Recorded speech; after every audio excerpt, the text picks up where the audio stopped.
سورة الدخان.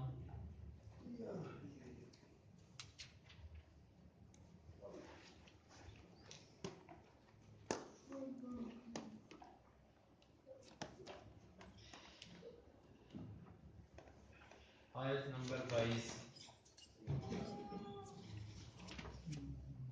أعوذ بالله السميع العليم من الشيطان الرجيم من همزه ونفخه ونفثه. فدعا ربه أن هؤلاء قوم مجرمون فأسر بعبادي ليلا إنكم متبعون واترك البحر رهوا إنهم جند مغرقون كم تركوا من جنات وعيون وزروع ومقام كريم ونعمة كانوا فيها فاكهين كذلك وأورثناها قوما آخرين فما بكت عليهم السماء والأرض وما كانوا منظرين. فا کا مطلب پس دعا اس نے پکارا رب کو ہو اپنے. فدعا ربہ پس اس نے پکارا اپنے رب کو. انا بے شک ہؤلائی یہ قوم ہے مجرمون مجرم بے شک یہ قوم ہے مجرم. فاسری فا کا مطلب پس اسری تو لے چل بعبادی میرے بندوں کو لیلا رات کے وقت. انا بے شک کم تم متبعون پیچھا کیے جاؤ گے. تو لے چل میرے بندوں کو رات کے وقت بے شک تم پیچھا کیے جاؤ گے. وَاتْرُکْ اور تو چھوڑ دے البحر سمندر کو رہوا اسی طرح. انا بے شک ہم وہ جند لشکر ہے مغرقون غرق کیا ہوا. اور تو چھوڑ دے سمندر کو اسی طرح بے شک وہ لشکر ہے غرق کیا ہوا. کم کتنے ترکو انہوں نے چھوڑے من سے جنات باغات وعیون اور چشمے کتنے ہی چھوڑے انہوں نے باغات اور چشموں سے. وزروع اور کھیتیاں ومقام اور مقام کریم معزز عزت والا. ونعمت اور نعمتیں کانو تھے وہ فی میں ہاؤن اور تھے وہ ان نعمتوں میں فاکہین مزے کرنے والے. کذالک اسی طرح اورثنا ہم نے وارث بنایا ہا ان کا قوم کو آخرین جو دوسری تھی. فما پس نہیں بکت روئے علیہم علا کا مطلب پر ہم ان نہیں روئے ان پر السماء آسمان والارض اور زمین. وما اور نہیں کانو تھے وہ منظرین مہلت دیے ہوئے.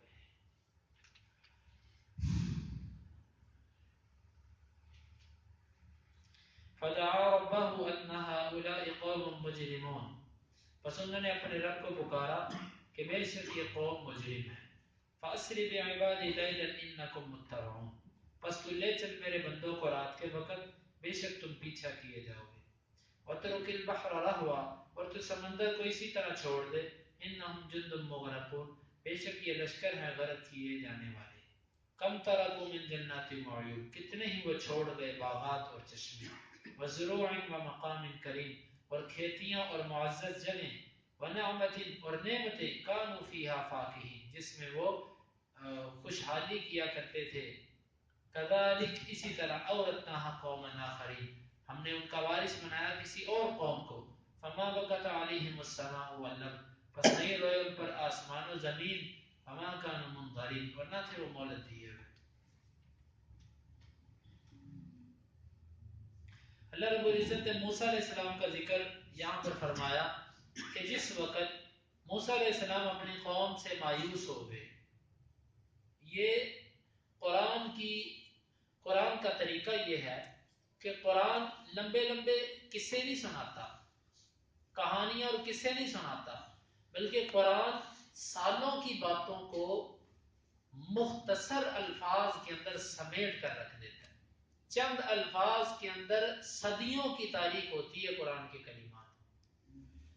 یہاں پر موسیٰ علیہ السلام کی ساری زندگی کی دعوت جو انہوں نے قبطیوں میں اور بنی اسرائیل میں کی، بالآخر جب وہاں سے مایوسی ہوئی کہ یہ لوگ نہیں ماننے والے، پھر کہا اَنَّ هَؤُلَاءِ قَوْمٌ مُجْرِمُونَ، یہ مجرم قوم ہے۔ آخر میں جا کر اللہ سے کہا یا اللہ یہ مجرم قوم ہے۔ اللہ رب العزت نے دعا قبول فرمایا آپ اس طرح کیجئے، آپ میرے بندوں کو رات کے وقت لے کر نکلیے۔ بنی اسرائیل کا اور موسیٰ علیہ السلام کی ہجرت کا تفصیلی واقعہ انشاءاللہ اپنے مقام پر آئے گا۔ یہاں پر مختصر سنیے کہ اللہ رب العزت نے موسیٰ علیہ السلام کو حکم دیا کہ آپ میرے بندوں کو لیجئے اور رات رات آپ نکل جائیے ان کو ساتھ لے کر۔ چنانچہ رات کا وقت منتخب کیا موسیٰ علیہ السلام نے تاکہ یہ فرعون یہ سرکش آدمی فی الفور ہمارا پیچھا نہ کر سکے۔ اور یاد رکھیے کہ اس سے پہلے جہاد فرض نہیں تھا کہ اللہ تعالیٰ موسیٰ علیہ السلام کو حکم دیتے کہ آپ ان سے جہاد کرو۔ جہاد فرعون کے غرق ہونے کے بعد سب سے پہلے جہاد موسیٰ علیہ السلام کی امت پر فرض ہوا، لیکن وہ فرعون کے غرق ہونے کے بعد جس وقت اس قوم نے کہا بنی اسرائیل نے کہ اللہ ہمیں کوئی ایسا زمین کا ٹکڑا دے کہ جس میں پیاز ہو، لہسن ہو، دال ہو، ہم ایسی چیزیں کھائیں پیئیں، ہمیں کوئی ایسا ٹکڑا دے۔ پھر اللہ رب العزت نے فرمایا کہ تم فلاں جگہ پر چلے جاؤ، وہاں پر جا کر تم لڑو۔ اس سے پہلے جہاد نہیں تھا۔ تو اللہ رب العزت نے رات کے وقت موسیٰ علیہ السلام کو کہا کہ آپ میرے بندوں کو لے نکلو تاکہ فرعون کے شر سے بچ سکو۔ جس وقت اور ساتھ ہی کیا دیا انکم متبعون، تم پیروی کیے جاؤ گے، تمہارے پیچھے آئیں گے، پیچھا تمہارا کیا جائے گا، گھبرانا نہیں، اللہ تمہارے ساتھ ہے۔ جب وہاں پر پہنچے تو آگے سمندر، دریا اور پیچھے فرعون اور اس کی فوجیں۔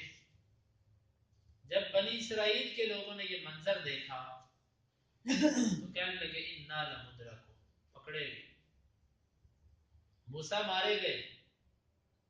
موسیٰ علیہ السلام نے فرمایا کہ ان معی ربی، بے شک میرے ساتھ میرا رب ہے۔ کیونکہ قوم ایسے کلمات بولتی تھی، موسیٰ علیہ السلام نے جمع کا صیغہ نہیں استعمال کیا کہ ہمارے ساتھ رب ہے، بلکہ فرمایا میرے ساتھ میرا اللہ ہے۔ تو پھر اللہ رب العزت نے موسیٰ علیہ السلام کو حکم دیا کہ آپ ایک لاٹھی ماریے پانی کے اندر۔ یہ پانی بڑے بڑے دو تودوں کی صورت میں، دو پہاڑوں کی شکل میں، ادھر کا ادھر اور ادھر کا ادھر پانی رک جائے گا اور آپ درمیان سے آپ کے لیے رستہ بن جائے گا، آپ گزر جائیں۔ اور جب آپ گزر جاؤ تو آپ نے پانی کو دوبارہ لاٹھی مار کر جاری نہیں کرنا، بلکہ وَاتْرُكِ الْبَحْرَ رَهْوًا، آپ سمندر کو اسی طرح رہنے دینا۔ کیوں؟ اس وجہ سے اگر سمندر چل پڑا تو یہ اس میں نہیں آئیں گے، لیکن اللہ رب العزت ان کو اب غرق کرنا چاہتا تمہاری آنکھوں کے سامنے۔ انہم جند مغرقون، یہ لشکر ہے یہاں پر غرق ہونے والے۔ چنانچہ خلاصہ یہ کہ موسیٰ علیہ السلام جب گزر گئے تو اس وقت فرعون اور اس کی فوجیں اس سمندر کے اندر داخل ہو گئی، اور یہ فخر اور تکبر کرتا ہوا اس پانی میں داخل ہوا۔ جیسے یہ سارے کے سارے اس سمندر کے اندر آ گئے، اللہ رب العزت نے پانی کو حکم دیا کہ تو چل۔ پانی چل پڑا اور فرعون وہاں پر اور اس کا لشکر سارے کا سارا غرق ہو گیا۔ آپ سوچو ان کی عورتیں ان کا انتظار ہی کرتی رہ گئی، ان کے بچے ان کا انتظار ہی کرتے رہ گئے۔ اللہ کی جو نافرمانی پر اترتا ہے اللہ رب العزت اس کو نشانہ عبرت بناتے ہیں۔ یہ غرق ہو گئے۔ یہ موسیٰ علیہ السلام کا معجزہ تھا۔ ہم اس پر گفتگو پھر کسی موقع پر کریں گے۔ بعض منکرین حدیث اس کا انکار کرتے ہیں، جس طرح کہ جن کو سر سید احمد خان کے نام سے یاد کیا جاتا ہے۔ ممکن ہے ملک کے لیے ان کی خدمات بڑی اچھی ہوں، ہندوستان کے اندر انہوں نے کچھ ایسا کردار ادا کیا ہو کہ ان کو قدر کی نگاہ سے دیکھا جاتا ہے۔ اگر ہم ان کو قرآن اور حدیث کی روشنی سے دیکھتے ہیں تو وہ اہل سنہ میں داخل نہیں تھے، وہ بہت بڑا معجزات کا منکر تھا۔ وہ شخص، وہ ہر وہ معجزہ جو انبیاء کا جس کا ذکر قرآن میں ہے اس کا وہ منکر تھا، کیونکہ یورپ سے پڑھ کے آیا تھا، یورپ کی ذہنیت اس کے دماغ میں چھا گئی تھی، وہ ان چیزوں کا انکار کرتا تھا۔ وہ کہتا تھا یہ کوئی مسئلہ نہیں ہے کہ موسیٰ علیہ السلام نے لاٹھی ماری اور پانی رک گیا اور موسیٰ گزر گیا. یہ کون سا سمندر ہوا جو لاٹھی سے رک جائے؟ وہ کہنے لگا کہ یہ تو ویسے ہی جیسے سمندروں کے اندر مد و جزر آتا رہتا ہے، کبھی پانی زیادہ ہو گیا کبھی کم ہو گیا. یہ تو اتفاقاً ہی موسیٰ علیہ السلام جب گزرنے لگے تو پانی کم ہو گیا، اور اتفاقاً ہی جب فرعون گزرنے لگا تو پانی تیز ہو گیا. یہ تو کوئی معجزہ نہیں ہے، یہ اس منکر معجزات کا کلام ہے. اور بھی جہاں جہاں پر پتھروں سے پانی کا نکلنا، جتنے معجزات ہیں اس کو منکر تھا. ہم ایسے بندے کو اہل سنت سے خارج کہتے ہیں، کافر نہیں ہم کہتے. کافر اس وقت تک نہیں کہا جا سکتا کہ جب تک کوئی ضروریات دین میں سے کسی کا انکار نہیں کرتا. تو اس لیے وہ بندہ اہل سنت سے خارج تھا، اس گروہ میں داخل نہیں جس کو اللہ کے نبی نے فرمایا تھا کہ یہ جنت والا ہے، اس میں وہ داخل نہیں ہے شخص. اور اگر اس کے اس سے بڑھ کر کوئی کفریات ہے تو اس پر علماء، کبار علماء جو فتویٰ لگائے وہ قابل قبول ہے. آپ اس سمندر کو اسی طرح رہنے دو، یہ یہاں پر غرق ہوں گے. اللہ تعالیٰ فرمایا کم ترکوا من جنات وعیون، کتنے باغات اور کتنے چشمے وہ اپنے مصر میں پیچھے چھوڑ آئے. کتنا کچھ اللہ نے ان کو دیا ہوا تھا، اپنی سرکشی اور تکبر کی وجہ سے سب کچھ چھوڑ کے آ گئے، محروم ہو گئے اس سے.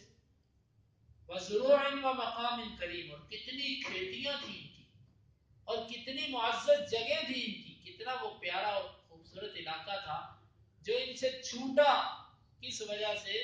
اللہ کی سرکشی، اللہ کے ساتھ بغاوت کرنے کی وجہ سے. اگر چھوڑ دیتا، نہ پیچھے آتا تو مزے کرتا. جتنی دنیا کی زندگی ہے باغات، چشموں میں اور کھیتیوں میں اور معزز جگہوں پر رہتا.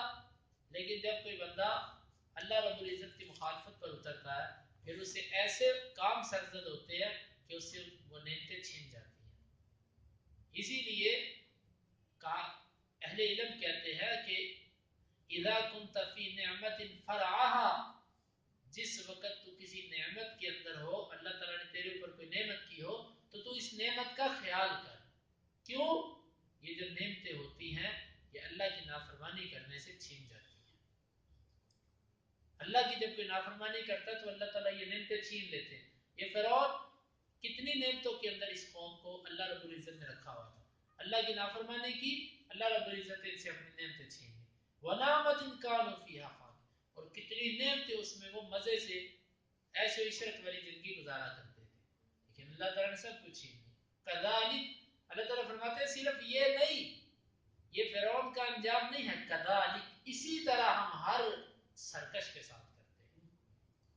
جب کوئی اللہ کسی کو نعمتیں دے اور وہ نعمتوں کی قدر نہ کرے، پھر اللہ رب العزت بعض دفعہ دنیا میں اور باقی آخرت میں، اللہ تعالیٰ دنیا میں ہی بعض دفعہ اس کو نعمتیں اس سے چھین لیتے ہیں اور اس کو نشان عبرت بنا لیتے ہیں. اس لیے اللہ تعالیٰ نے اگر کوئی نعمت دی ہو تو انسان کو اس کی ناشکری نہیں کرنی چاہیے، اللہ رب العزت کا شکر ادا کرنا چاہیے.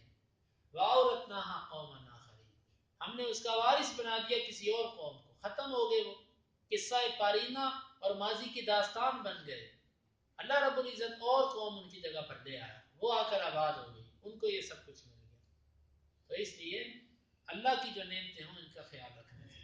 فَمَا بَكَتْ عَلَيْهِمُ السَّمَاءُ وَالْأَرْضُ وَمَا كَانُوا مُنظَرِينَ، اللہ تعالیٰ فرماتے ہیں ان پر زمین و آسمان بھی نہیں روئے اور نہ وہ مہلت دیے ہوئے تھے. اس کے مفسرین نے مختلف معنی بیان کیے ہیں. ایک تو اس کا مطلب بعض نے یہ بیان کیا ہے کہ یہ محاورتاً لفظ بولا گیا مجازن کہ ان پر زمین و آسمان نہیں روئے، مطلب زمین والے اور آسمان والے ان پر نہیں روئے. کوئی فرشتہ، کوئی آسمان کی مخلوق اور کوئی زمین کی مخلوق ان پر نہیں روئی. وہ اتنے بدبخت تھے کہ ہر ایک نے جس سے سنا سکا جان چکی، کوئی ان کے غم پر نہیں رویا. ایک معنی. دوسرا اس کا معنی یہ ہے کہ اس سے حقیقت کے اندر مبالغہ مقصود ہے. اور حدیث کے اندر بھی آتا ہے کہ جس وقت یعنی کہ جس طرح سعد رضی اللہ عنہ جس وقت فوت ہوئے تو نبی صلی اللہ علیہ وسلم نے فرمایا کہ یہ وہ شخص ہے کہ جس کے لیے اللہ کا عرش بھی حرکت میں آیا ہے. جب کوئی نیک آدمی روتا ہے، فوت ہوتا ہے، تو آسمان اور زمین بھی اس کی فراق اور اس کی جدائی کو محسوس کرتے ہیں. تو فرمایا کہ زمین و آسمان نے ان کے فراق اور ان کی جدائی پر کسی قسم کا غم نہیں کیا, کوئی نہیں رویا ان کے اوپر, ایسے وہ بدبخت لوگ تھے. وما كانوا منظرین, اور وہ مہلت دیے ہوئے نہیں تھے, مطلب اس سے پہلے ہم نے ان کو بڑی مہلتیں دی, لیکن جب اللہ رب العزت کا عذاب آیا تو اس وقت وہ مہلت دیے ہوئے نہیں تھے. ان آیات میں اللہ رب العزت نے موسیٰ علیہ السلام کی قوم کا ذکر فرمایا, اور ہمارے لیے اس میں سبق یہ ہے کہ اللہ رب العزت جب کوئی نعمت کرے تو اس نعمت کا خیال رکھنا چاہیے. نافرمانی سے نعمتیں چھن جاتی ہیں, اللہ کی نافرمانی سے اپنے آپ کو باز رکھنا چاہیے. اللہ تعالیٰ ہمیں عمل کی توفیق عطا فرمائے. فدعا ربہ, بس انہوں نے پکارا اپنے رب کو, ان ہؤلاء, بے شک یہ قوم مجرمون, قوم ہے مجرم. فاسر بعبادی لیلا, بس اب لے چلو میرے بندوں کو رات کے وقت. انکم متبعون, بے شک تم پیچھا کیے جاؤ گے. واترک البحر رہوا, آپ چھوڑ دیجئے سمندر کو ایسے ہی. انہم جند مغرقون, بے شک وہ لشکر ہے غرق کیے ہوئے. رہوا کا معنی ہوتا ہے رکا ہوا, یعنی کہ اسی طرح میں نے اس کا مفہومی معنی کیا, لفظی معنی اس کا رہوا رکا ہوا. کم ترکو, کتنے انہوں نے چھوڑے, من جنات وعیون, باغات اور چشمے, وزروع ومقام کریم, اور کھیتیاں اور معزز جگہیں, ونعمت, اور نعمتیں, کانوا فیہا فاکہین, تھے وہ اس میں خوشحالی کرنے والے. کذالک, اسی طرح, وَأَوْرَثْنَاهَا قَوْمًا آخَرِينَ, ہم نے اس کا وارث بنایا ایک اور قوم کو. فَمَا بَكَتْ عَلَيْهِمُ السَّمَاءُ وَالْأَرْضُ, بس نہیں روئے ان پر زمین و آسمان. وَمَا كَانُوا مُنظَرِينَ, نہیں تھے وہ مہلت دیے. اللهم انفعنا بما علمتنا وعلمنا ما ينفعنا وزدنا علما. اللهم اقسم لنا من خشيتك ما تحول به بيننا وبين معصيتك, من طاعتك ما تبلغنا به جنتك, ومن اليقين ما تهون به علينا مصائب الدنيا. متعنا اللهم بأسماعنا وأبصارنا وقواتنا أبدا ما أحييتنا, واجعله الوارث منا, واجعل ثأرنا على من ظلمنا, ولا تجعل مصيبتنا في ديننا, ولا تجعل الدنيا أكبر همنا ولا مبلغ علمنا, ولا تسلط علينا من لا يرحمنا. وآخر